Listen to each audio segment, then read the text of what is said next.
Congrats on the film, Dwayne. Thank you, man. Obviously, at the size of Starry Arno, literally and figuratively, you can pretty much get any movie you want greenlit. What was it about this one that drew your attention to it? It was the opportunity to do something in a genre that I hadn't worked in before, and in the disaster genre. And not only that, but the script was really good. So it's a combination of elements. The script was really good. It was a great character to play. And at the end of the script, I thought, if we make this right, people are really going to like this movie. If we do it right, and there are a lot of elements that had to come together. So it was that, and it was also it was also the opportunity to do something great again if we could do it right. Yeah, and Ray's obviously is very much a man of action. But how did you deal with Ray physically? Did you train less? Did you train more? How did you refine him to make the character work a bit better? I trained more. There was more of a deep dive in terms of the training, because it was for example, we talked about the Fast Furious movies before we started the interview. It's a different type of training. I mean, for Ray being a first responder, and not only a first responder, but for the LAFD, search and rescue, a helicopter pilot who, if you've had over 600 documented rescues, there's a preciseness that he operates with, and thinking 3-4 steps ahead, 10 steps ahead sometimes. So just in the movement, it's those little finely crafted things, not necessarily, it's those little finely crafted things that had to be executed properly, and not necessarily the panel and the instruments and how to fly a helicopter. No, there was just a preciseness in how he operated. That was the most part. And just talking to the guys there again, and saying to Brad and Carla and Alexandra, looking at your Instagram and your Twitter it's ridiculously motivational. Obviously, you want to be motivational. You want to inspire people, and it absolutely works. Thanks, man. But is there anything in particular that inspires you, or that motivates you, that makes you get up and train 2 or 3 times a day?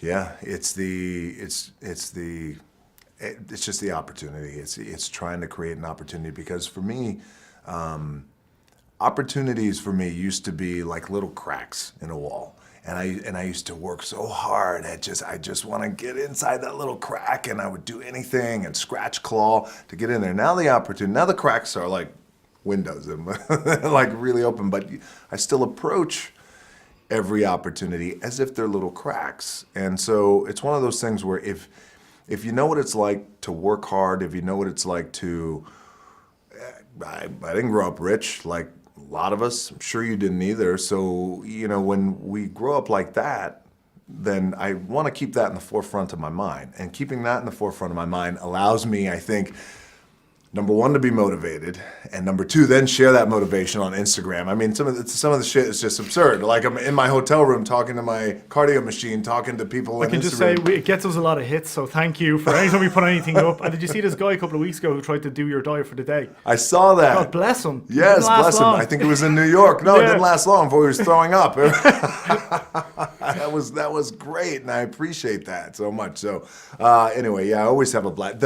It's one of the greatest things that I ever wound up doing was throwing myself into social media and trying to do it in a way where I was just going to be able to pure positivity, connect, man, with the fans. And I know you're a big UFC guy. I know Dana White's a friend of yours. We're big UFC guys. Obviously, you must have heard of Conor McGregor. He's got Aldo now, UFC 189 in July. Yeah. I know he's in camp there over in Vegas at the moment. I don't want to put you in the position to say who you got with Conor and Aldo. But what do you think of Conor, and what do you think of this hype that's just built up behind him that he's backing up in the cage? Well, I got to tell you, so we'll back up just a little bit. So you mentioned Dana, who I'm very good friends with. And I'll show you how this ties into social media. I was at a fight, I can't remember where it was, and we were backstage and we were just hanging out before the fight. And he was the one, Dana White, of all the people in my life, who said, you have got to get into social media. And I said, I don't know, D, it's not for me. He's like, I'm telling you, you got to get into it. For your business, you got to get into it. So for the business part, I love it. But since then, I mean, the connection with the fans that it's given me has just been unreal. Okay, there's that part about it. Because I always have to give him credit for that. So with Conor, I love that guy. I love the guy. I love that guy. I love Aldo too, by the way. I respect these fighters so incredibly much. and I love UFC, and I think it's going to be an amazing fight. And I got to tell you this, is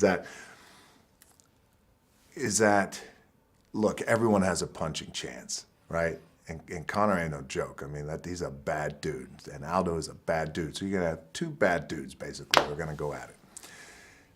What I love about Conor is the same thing, by the way, I love about Aldo. So Aldo, there's a quiet confidence, and in Conor, the confidence is not quiet, by the way. And it reminds me of how I was in the WWE, man. Yeah, where I was bold and talking shit, and and there was nothing that I wouldn't say to try and obviously in the WWE, it's a work, and it's not real, and we knew who was gonna win and lose, but I would do everything I could just in terms of what could I do to create interest.